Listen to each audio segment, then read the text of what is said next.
Hello everyone. With prelims coming nearby, you may be having many doubts in your mind. Doubts like why there is a gap between my preparation and the scores I am getting in marks. Should I prioritize UPSC previous year questions or coaching marks? Should I cover left out syllabus or focus more on revision? Should I prioritize CSAT or general studies paper 1? Or some may be even getting doubt to leave this attempt as preparation is not up to the mark. In fact, with my experience in last few years, I'll be able to say that many people whose preparation is not up to the mark, they'll clear prelims. And some people whose preparation is above average or better than those, but they will not be able to write mains. It's all about prioritization and doing things smartly in last few weeks. My name is Saurabh Kumar. I am an Indian Forest Service Officer of 2019 batch, author of Prelims Simplified book. I am here to share my answer to mentioned questions so that you maximize your chances of writing mains. So now coming question wise. First question was why there is a gap between your preparation and the scores you are getting on mark. The first and foremost reason of the same is exam temperament. That may be due to fear of failing, panic in the examination, lack of time management, or lack of knowing your way of answering the paper. I will share some of the thoughts or some of the tips to overcome these exam temperament issues.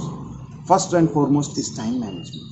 You should not come out of the examination hall saying that had I have been having some 10-15 minutes more, I would have answered 8 questions, or I left some OMR marking, or I marked in a question paper but I could not mark in OMR.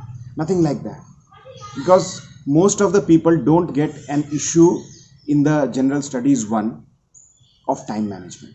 So what you have to do, that practicing mocks, at least 5 mocks in a time bound manner, exam oriented manner, in an unknown environment, preferably having an OMR sheet. Through these mocks, you have to fix and iterate your strategy of answering the paper in 2 hours. Whether you are going to answer them in a round or 2 round or 3 round.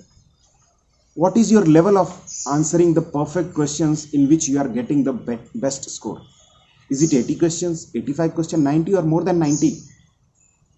It depends on individual. What you can do to know that, in case you are having a doubt in one question, you can write D in the question paper. And all those questions in which you have written D, you analyze it separately and see if you are getting a net score, positive score or not. If you are getting that, yes, your guesses are resulting into a net score. Also, another way to find out that could be whether you are able to eliminate 1 option, 2 option, 3 option that way. So your optimum level of elimination may be suppose 2 options eliminated, then you mark and you are getting it correct and net score positive. So you can go with that. One more thing I would like to highlight, which comes little problematic for many of us, like OMR should be marked after each question or after a bunch of questions or after full paper. It will be strongly discouraged that you mark all the questions in OMR in last 10-15 minutes sort of. At least mark them in an hour. If you are having problem in correlation that you marked 43A in the question paper but you marked in 42, then you can mark it each after the question you solve. You decide your way, you practice them in examination, you analyze that and do that. But I would discourage to mark it at the end. Also, I would like to highlight one fact regarding exam temperament. In 2020 prelims paper set A, question number 37 to 44, all were science based questions, AI, blockchain or whatever, okay, and these questions were a bit technical. So suppose somebody has not read science and tech for the examination, or he is not able to solve 8-9 questions in a row, he may be getting frustrated. But it's always to be remembered that it is a relative examination. If all others are not answering, you are also not answering, that is all right. What matters is not that you should not make mistakes in the questions, easy questions, like separation of judiciary from executive given by DPSP. This was also 2020 questions. So a big question on some genetic engineering will be having two marks, and this DPSP question will be having 2 marks. If you make mistake in this DPSP questions, it will be difficult to compensate. Now coming to another point, you should remove the fear of failing from your mind. Life goes on whether you fail or you pass. So you should not be all the time panicking that no, I have to. It's okay. You do your karma. You give your best. And the satisfaction of getting best is everything. Now coming to the second question, whether you should cover previous year question or mocks. See, I just highlighted the importance of mocks to develop your own style of answering. But many a times aspirants confuse between doing mocks and doing previous year question. Both have different importances. Just because they both are question doesn't mean that they both are equivalent. UPSC previous year questions give you a totally different dimension. They make you aligned in the direction of UPSC. I'll read out for you how these mock previous year questions can be helpful. For example, in 2017, UPSC asked Wildlife Protection Act Schedule 1 inclusion, what does that mean? In 2020, they asked Schedule 6 inclusion, what does that mean? In 2017, they asked purpose of ELISA. In 2020, they asked features of ELISA. In 2018, they asked why did Wellesley establish Fort Williams College. In 2020, they asked why did Wellesley establish Fort William College. In 2018, they asked IAEA safeguards. And in 2020, they asked why only some nuclear reactors are having IAEA safeguards. In 2016, Parivajraka and Sramana were having incorrect options. In 2020, they were pair of terms. In 2011, they asked Universal Declaration of Human Rights. In 2020, they again asked Universal Declaration of Human Rights, which may not be there in any of the books. In fact, 2020 prelims, at least 40 of the questions were having themes connected with the previous year questions of 2011 and 19.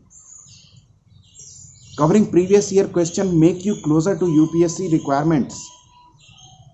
You're able to keep your around the themes, because these themes are favorite themes of UPSC. Also, the things which are news are over the span of years.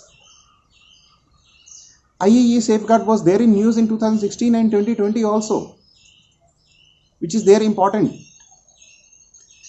Second benefit of doing UPSC previous year is there that you get into the tune of mind of UPSC paper setter. In 2016, they asked the Paris climate deal is having 100 billion or 1000 billion. They just added a zero. In next year, they asked NIIF having fund 40,000 crores or 4 lakh crores. Just adding zero to confuse you. So if your mind is cautious about those changes, it will quickly identify and it will help you answer the questions. Similar type of changes is done. Lok Sabha replaced by Raj Sabha, Parliament replaced by state legislature or something like that. DPSP replaced by fundamental rights. So these exchange. So solving previous year questions, you will get in tune. Now answer to this year question, give next year correct or incorrect statement. For example, Mediterranean Sea question or constitutional government question in 2020 prelims. These answer could be obtained from previous year question explanations. So those are the importance of previous year questions. They help you subconsciously get into the direction of UPSC. One advice I would like to make that don't keep UPSC previous year question for the last week. Normally we say we'll revise full thing and then last week we'll do previous year question. We should drink 8 glasses of water per day. Should we drink it in an hour? No, it should be spaced. So I recommend spaced learning. If you have 10 days, cover 100 question a day. If you have 20 days, cover 50 question a day. The idea is not just cover for the sake of covering. The idea is to get extra marks in UPSC prelims. So this is about UPSC PYQ and mocks. Next question was, should I cover left out syllabus or should I do more revision? See, in general, there is an observation that we don't fail in prelims because we did not cover a topic. Generally, we fail because we were not able to answer from the topics which were covered by us. For example, you covered Parliament, but you did not revise. Now, in that, you made minus 2.66. So, what the general prescription I would like to give, that as the examination gets nearer, you increase revision time. The more coverage of, it's okay not to cover something, and something should not be covered because it is back in your prioritization. For example, in 2018 prelims, UPSC asked the sequence about Goa being independent, Goa becoming part of India, or Air India nationalization. They asked in 1969 which party was formed leader of opposition. So it doesn't mean that you should altogether start covering India after partition or India after Gandhi full book. No. If you think post-independence is important for you, then you cover. If you don't think, just 4 or 5 questions have been asked from 2011 to 2020, you should not cover. So what the idea is, based on previous year question, you prioritize things and then only you leave something. For this, what you can do, you can list out the items which you want to cover. List out the item which you want to cover, strike them off one by one, and thus what you will do, you will develop a style, you will develop a confidence that yes, I have covered these. And those you don't want to cover, make them side. This idea can be taken in even in the day before prelims, because day before prelims you want to revise anything and everything. But you have to accept the fact that you cannot revise anything and everything. So what do you have to do? So suppose there is a tricky thing which you want to revise before prelims. Either you can make a notebook, or on a sheet you can write that Lakshmikant page number 450 I have to revise. In the examination, day before examination, you come back, you strike that off after revising that. It will give you a confidence as well as planned preparation and planned prioritization. Now coming to the next question. Many of people are getting fear of CSAT. See, there cannot be a general prescription for that, but I can give a general idea of that, how you should proceed. What you do, you take 2020 CSAT ka paper. You attempt in a time-bound manner, and that time-bound manner should be in a tired mindset. I would prefer if you answer that in daytime of 2:30 to 4:30 after reading full morning. Why? Because normally CSAT paper we give in tired mindset. Suppose Sunday is examination, what you do, last few days are very tensioned. I did not cover this, I did not cover the history is left, current affair is left, polity is left, something is left, revision is left, this is left. And in the morning of Sunday, what you do? You travel all across to the exam center. And after that, you give a 2-hour tensed examination. And 3 hours you are not able to take rest. So by the time you come to CSAT paper, your mind is little tired. So your mind should be tuned to solve CSAT papers in the tired mindset. So that's why I recommend those solving CSAT paper in 2:30 to 4:30 afternoon slot after doing full day reading or something that way. If you are able to score above 100, well and fine. You can go to examination directly based on your assessment. But if you are scoring below 100, what you do? You do some preparation, identify question types, solve them some with test series or something, and then again solve 2019 question. Again, if you are getting above 100, good. If you are getting again below 100, then do preparation. So this sort of iteration will help. In my book, I have included 10 pages PDF on CSAT, these things, how to approach, and a flowchart. You can refer them at www.prelimssimplified.com. And one more thing I would like to highlight, that after GS1 paper, in the 3 hours of gap, do not at all analyze CSAT GS1 paper. Why? Because it will only give you tension. It will not give you anything else, because the OMR which had to go has already gone. One OMR is there to be given, and that is in your hand, and you can focus on more. You can even revise formulas, take a nap, so that, ensuring that somebody awakes you, or take rest, or talk to friends, positive friends. Now coming to the next question, whether the idea of leaving this attempt, how to handle that or how to decide upon that. See, one thing you have to accept the fact, the preparation will never be perfect. Neither next year, neither next to next year. Okay. It's all a relative examination, and it's all about performing. And there is a significant time left now, so you can significantly contribute. The idea of deciding to appear or leave an attempt should not come subjectively. It should have an objective criteria. Are you getting confidence after solving previous year questions? What are the percentile you are getting in marks? Are you ready for UPSC mains? or what is the preparation level? How many further chances do you have? There are many cases in which you may see that life may not give another opportunity for you to write the examination. Whatever is there, based on these combination, you decide objectively. But one suggestion I would like to give, that even if you decide to leave this attempt, do not stop your preparation, because these last 1 month or last few weeks, what we do it in fast track mode. What we cover in 4 months, 5 months, we cover in just 1 month.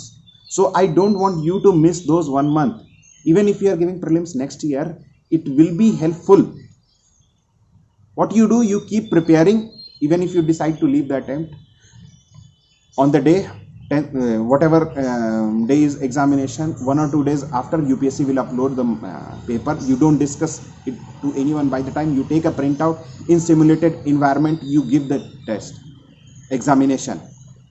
What it will do, it will help you get in tune with UPSC. Nothing beats a actual UPSC paper and the analysis afterwards.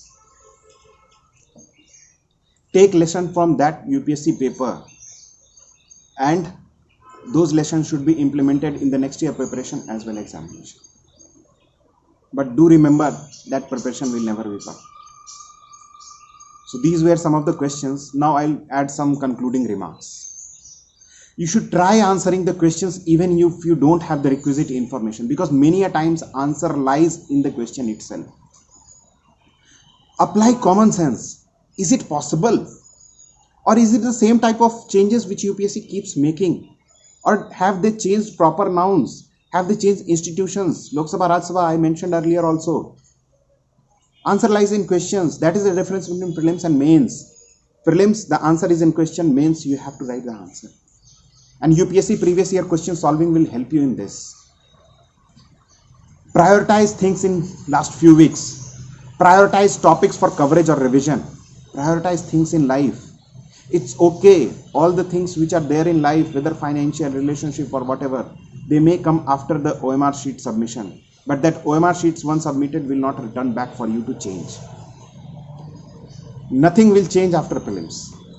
You can prioritize you can prioritize preparation over other activities. You can prioritize revision over other activities. One more thing I would like to highlight, that it is a relative exam. I have once more highlighted. If the paper is tough, it is tough for all. If the paper is easy for all. 3-4 years on a stretch, the cutoff is going around 98. 2016 cutoff was 116. Why there is so much variation? You see the paper, you will realize. So whether the paper is easy and paper is tough, you have to adjust accordingly. In 2018 prelims, I was unable to solve some questions. Then I put my head up and I saw many faces were perplexed. I realized the paper is tough. Cutoff for everyone. And I think first time the cutoff in recent years went below 100. So if it is tough, it will adjust. And don't overemphasize any single thing. For example, you have not been able to cover ancient history, it's okay. If you are not able to give 50 marks like your friend, it's okay. This UPSC prelims, they take around more than 10,000 of people. There are hundreds of questions. So what will happen is that things will adjust accordingly. But if you overemphasize one aspect and keep thinking on that, it will hinder your performance in other aspect. So don't overemphasize on any single things. It's a big exam and we will take care of everything. And in the end, I would like to mention that for UPSC previous year solving, you can refer to my book. I have divided a 10-year paper of 2011 onwards into 200 themes. You should do spaced learning, as I told. 10 days, 100 question each day. 20 days, 50 question each day. Accordingly, you learn. I have divided them in independent chapter and independent themes so that you can cover required themes. You can even if you are not comfortable doing new book, you can download the free PDF available for prelims 2020 analysis, in which 2020 paper has been analyzed and solved. That is, PDF is available at www.prelimssimplified.com. It will help you understand things. In the end, I would like to add only one and only one punchline. Read less, revise more, apply furthermore. Do it smartly. Write mains. You can ask your queries in the comment section of this video. I'll be answering. And you can also refer www.prelimssimplified.com for knowing more about the book and referring the sample PDF. Thank you.